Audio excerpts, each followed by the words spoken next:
মাতব্বর সাহেব, আমাদের গ্রামের পরিবেশটা কিন্তু দিন দিন সুন্দর হয়ে যাইতেছে। ঠিকই করছিস ভাবি। হ্যাঁ ভাইয়া এরম কি খিলায় দিন দিন এরম একবারে সিকনার সেক্সি হয়ে যাইতেছেন। কি যে কোন না মাতব্বর সাহেব, সবই তো আপনার কি পেয়া। আচ্ছা মাতব্বর সাহেব, গ্রামের প্রত্যেকটা মিয়া আপনার প্রতি এত আসক্ত, কাহিনী কি? আরে পাগলা, এগুলা তো গোপন বিষয়, এগুলা তো কাউকে বলা লাগে না।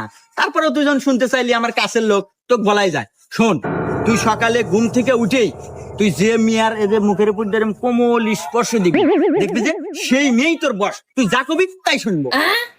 কেরি, আমার বউ তো আমার কথাই শুনে না, তাইলে মাতব্বরের বুদ্ধিমতো এই কাজটাই করে দেখি।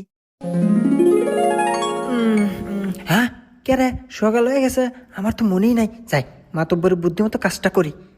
লে লে লে লে লে। মাতব্বর